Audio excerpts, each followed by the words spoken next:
ಮಂಗಳೂರಿನ ಲವ್ ಜಿಹಾದ್ ಪ್ರಕರಣ ಮತ್ತೊಂದು ಟ್ವಿಸ್ಟ್ ಅನ್ನು ಪಡೀತಾ ಇದೆ. ಸುರತ್ಕಲ್ನ ಪಿಜಿ ಅಕ್ರಮಗಳ ಅಡ್ಡೆ ಆಗ್ತಾ ಇದೆಯಾ, ಲವ್ ಜಿಹಾದ್ ಅಂತ ಪ್ರಕರಣಗಳಿಗೆ ಅದು ಪಿಜಿಗಳು ಪ್ರಚೋದನೆ ಕೊಡ್ತಾ ಇದೆ ಎಂಬ ಸಂಶಯ ಕೂಡ ಕಾಡ್ತಾ ಇದೆ. ಯಾಕೆಂದ್ರೆ ವೈಶಾಲಿ ಬೆಂಗಳೂರಲ್ಲಿ ಕೆಲಸ ಮಾಡ್ತಾ ಇದ್ಲು, ಆಕೆ ಇಲ್ಲಿಂದ ಓಡಿ ಹೋಗುವಂತ ಸಂದರ್ಭದಲ್ಲಿ ಸುರತ್ಕಲ್ನ ಪಿಜಿ ಒಂದರಲ್ಲಿ ವಾಸವಿದ್ಲು ಎಂಬ ಮಾಹಿತಿ ಸದ್ಯಕ್ಕೆ ಬೆಳಕಿಗೆ ಬರ್ತಾ ಇದೆ. ಈಗ ನಮ್ಮ ಜೊತೆ ಮಾತಾಡೋಕೆ ಇದ್ದಾರೆ ವೈಶಾಲಿ ಅವರ ತಂದೆ ವಿಶ್ವನಾಥ್ ಅವರು. ಸರ್, ಈಗ ಮಗಳು ಪಿಜಿಯಿಂದ ಓಡಿ ಹೋಗಿದ್ದು ಅಂದ್ರೆ ಹೋಗಿದ್ದ ಅವನ ಜೊತೆ, ಅವಳು ಮೊದಲು ಎಲ್ಲಿ ಕೆಲಸ ಮಾಡ್ತಾ ಇದ್ಲು, ಬೆಂಗಳೂರಿನಲ್ಲಿದ್ದ ಅಥವಾ ಸುರತ್ಕಲ್ಲಿದ್ದ, ಹೇಗೆ ಅಂತ? ಅವಳು ಕಳ್ತಲ್ಲ ಸುರತ್ಕಲ್ಲಲ್ಲಿ, ಮತ್ತು ಕೆಲಸ ಸಿಗಿದೆ ಬ್ಯಾಂಗ್ಳೂರಿನಲ್ಲಿ. ಬ್ಯಾಂಗ್ಳೂರಿಂದ ಇಲ್ಲಿಂದ ಬಂದಿದ್ದು ಅವಳು, ಬೆಂಗಳೂರಿಂದ ಬಂದಿದ್ದು. ಅದು ಯಾಕೆ ಬಂದಿದ್ದು ನಮಗೆ ಗೊತ್ತಿಲ್ಲ. ಬಂದಿದ್ದು ಅದಕ್ಕೆ ಒಂದು ವಾರ ಮೊದಲು ಇಲ್ಲಿ ನಮ್ಮ ಮನೆಗೆಲ್ಲ ಬಂದು 2 ಸಲ ಇತ್ತು, ಹೋಗಿದ್ದು. ಅವಳಿಗೆ ಕೆಲಸ ನಮ್ಮ ಅಂದಾಜಿಯಲ್ಲಿರೋದು ಅವಳು ಬ್ಯಾಂಗ್ಳೂರಿಗೆ ಕೆಲಸ ಇರುವುದು ಅಂತ ಗೊತ್ತಿರುವುದು. ಸುರತ್ಕಲ್ನ ಪಿಜಿಗೆ ಬಂದಿರೋ ವಿಚಾರ ನಿಮಗೆ ಗೊತ್ತಿರಲಿಲ್ಲ? ಹಾಗಾದ್ರೆ ಗೊತ್ತಿಲ್ಲ ವಿಷಯ ಗೊತ್ತಿಲ್ಲ. ಪಿಜಿಗೆ ಹೋಗಿ ಕೇಳಿದಂತಹ ಸಂದರ್ಭದಲ್ಲಿ ಅವರು ಎಂತ ಹೇಳಿದ್ರು? ಅಲ್ಲಿ ಹೋದಾಗ ಅಲ್ಲಿ ಯಾವ ರೀತಿ ಪರಿಸ್ಥಿತಿ ಇತ್ತು? ನಾನು ಇಲ್ಲ ಇತ್ತು, ನಾನು ಇಲ್ಲಿಲ್ಲ, ನಾನು ಇರೋದು ಗಲ್ಫ್ನಲ್ಲಿ. ನಾವು ಹೋಗಿದ್ದ ನಾವು ವೈಫ್ ಅವರೆಲ್ಲ ಹೋಗಿದ್ದು. ಇಂಥ ವಿಷಯ ಗೊತ್ತಾಗೋ ನಂತರ ಅಲ್ಲಿ ಪಿಜಿ ಹೋಗಿ ರಾತ್ರಿ ಹೋಗಿ ನೋಡುವ, ಅಲ್ಲಿ ಡಾಕ್ಟರ್ ಪಿಜಿ ಓನರು ಅಲ್ಲಿ ಹೋಗಿ ಅವ್ರಿಗೆ ಪರ್ಮಿಷನ್ ಕಟ್ಟಿ ಹೋಗುವಾಗ ಅಲ್ಲಿ ರೂಮಲ್ಲಿ ಅವಳು ಇಲ್ಲ. ಮತ್ತು ಸಿ ಕ್ಯಾಮೆರಾ ರಾತ್ರಿ ಅವರು ಹೋಗಿದ್ದಾರೆ ಅಂತ ಗೊತ್ತಾಯಿತು. ಅದಕ್ಕೆ ನಾವು ಅಲ್ಲಿ ವಾಯನಾಡಿಗೆ ಹೋಗಿದ್ದು. ಯಾರೆಲ್ಲ ರಾತ್ರಿ ಹೋಗಿದ್ದು ಪಿಜಿಯಿಂದ?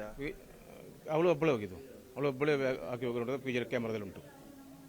ಅದಾದ ಮಿಕ್ಸಿಗೆ ಅಂತ ಕೇಸ್ ಕೊಟ್ಟಿದ್ದವರು. ರಾತ್ರಿ ಅಲ್ಲಿ ಕಾಣೋದಿಲ್ಲ. ಅಲ್ಲಿ ಅವ್ರದ್ದು ಕೇಳಿದ್ರೆ ಅವರು ಏನು ಇಲ್ಲಿದ್ದವರು ಏನು ಹೇಳಲಿಲ್ಲ, ಗೊತ್ತಿಲ್ಲ ಅಂತ ಹೇಳಿದರೆ ಹಾಗೆ ಮಿಕ್ಸಿಗೆ ಅಂತ ಕೇಸ್ ಕೊಟ್ಟಿದ್ದು. ಇವಾಗ 4 ದಿನ ಆಯಿತು, ಈಗ 5ನೇ ದಿನ ಆಗ್ತಾ ಇದೆ. ಈಗ ಮಗಳು ನಿಮ್ಮ ಜೊತೆ ಬರ್ತಾರಾ ಅನ್ನೋ ಏನಾದರೂ ಹೋಪ್ಸ್ ಇದೆಯಾ ನಿಮಗೆ? ಹೇಗೆ ಬರ್ಬೋದು ಅಂತ ವಿಶ್ವಾಸ ಉಂಟು, ಬರ್ಬೋದು ಅಂತ. ಕಾರಣ ಸ್ಟೇಷನ್ಲ್ಲಿ ಹೋಗಿ ಅವರು ಹೇಳಿದ, ಅವಳು ನನ್ನ ಕಣ್ಣೆದುರೇ ಲೆಟರ್ಲ್ಲ ಬರೆದು ಕೊಟ್ಟಿದ್ದಾಳೆ, ಬರ್ತೇನಮ್ಮ ಅಂತೇಳಿ ಬರೆದು ಕೊಟ್ಟಿದ್ದಾಳೆ. ಮತ್ತೆ ಚೇಂಜ್ ಮಾಡಿದ್ದು, ನಾನು ಬರೋದಿಲ್ಲ, ನಾಳೆ ಬರ್ತೇನೆ ಹೇಳಿ. ಬರ್ಬೋದು. ಏನು ಬ್ರೈನ್ ವಾಶ್ ಮಾಡಿರ್ಬೋದು ಅಂತ ಹೇಳ್ತೀರಾ? ಏನು ಮಾಡಿರೋದು, ಇಲ್ಲದ್ರೆ ಅಷ್ಟು ಬೇಗ ಅವರು ಚೇಂಜ್ ಆಗಲಿಕ್ಕೆ ಚಾನ್ಸ್ ಇಲ್ಲ. ಅವನ ಹತ್ರ ಮಾತಾಡಿದ್ರೆ ಚೇಂಜ್ ಆಗಲಿಕ್ಕೆ ಚಾನ್ಸ್ ಇಲ್ಲ. ಏನಾದರೂ ಬ್ಯಾಕ್ಗ್ರೌಂಡ್ ಏನಿರ್ಬೋದು. ಈ ಹುಡುಗನ ಹಿನ್ನೆಲೆ ಬಗ್ಗೆ ಏನಾದರೂ ಗೊತ್ತಾಯ್ತಾ ನಿಮಗೆ ಕೇಳಿದಾಗ? ಹೇಗೆ? ಇಲ್ಲ, ಅಭಿಪ್ರಾಯ ಕೇಳುವಾಗ ಅವನು STP ಅವರ ದೊಡ್ಡ ಜನ ಅಂತ ಹೇಳಿದ್ದಾರೆ.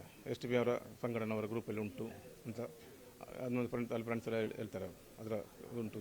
ನೀವು ವೈನಾಡ್ ಸ್ಟೇಷನ್ಗೆ ಹೋದಾಗ ಅಲ್ಲಿ ಯಾರೆಲ್ಲ ಇದ್ರು? ಅಂದರೆ ನೀವು ಹೇಳಿದಂಥ SDP ಅವರು ಏನಾದರೂ ಇದ್ರಾ ಅಥವಾ ಯಾರೆಲ್ಲ ಇದ್ರು ಅಲ್ಲಿ ಅಂತ? ಅಲ್ಲ, ಎಷ್ಟು ನಮಗೆ ಜನ ಗೊತ್ತಿಲ್ಲ. ಅಲ್ಲಿ ಜನವನ್ನು ತುಂಬ ಫ್ರೆಂಡ್ಸಲ್ಲಿ ಇದ್ದಾರೆ. ಅಲ್ಲಿ ಒಂದು 10-15 ಜನ ಇದ್ದಾರೆ. ಅವರು ನಾವು ಹೋಗಿದ್ದೆ 3-4 ಜನ ಹೋಗಿ ಇಷ್ಟ.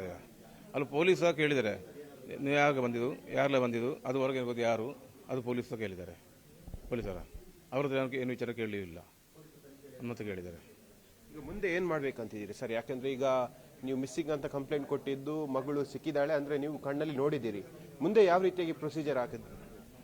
ಮುಂದೆ ನಮಗೆ ಮಗಳು ಸಿಕ್ಕಬೇಕು. ಅದಕ್ಕೆ ಎಲ್ಲಿ ನ್ಯಾಯ ಸಿಗ್ತದೆ ನೋಡಬೇಕು. ಯಾವ ದಾರಿ ಉಂಟು ಅದಕ್ಕೆ, ಆ ದಾರಿ ನೋಡಬೇಕು. ಈಗ ಹಿಂದೂ ಸಂಘಟನೆಗಳು ಇದನ್ನು ಲವ್ ಜಿಹಾದ್ ಅಂತೇಳಿ ಮಾಡ್ತಾ ಇದ್ದಾರೆ, ನೀವು ಅದೇ ಆರೋಪವನ್ನು ಮಾಡ್ತಾ ಇದ್ದೀರಾ, ಹೇಗೆ? ಆಗಿರ್ಬೋದು, ಹೇಳಿಕ್ಕೆ ಸಾಧ್ಯ ಇಲ್ಲ, ಆಗಿರಬಹುದು. ಇದು ವೈಶಾಲಿ ಅವರ ತಂದೆ ವಿಶ್ವನಾಥ್ ಅವರ ಅಭಿಪ್ರಾಯ. ಕ್ಯಾಮರಾಮನ್ ನಿಖಿಲ್ ಸುವರ್ಣ ಜೊತೆ ಕಿಶನ್ ಶೆಟ್ಟಿ, ನ್ಯೂಸ್ 18 ಮಂಗಳೂರು.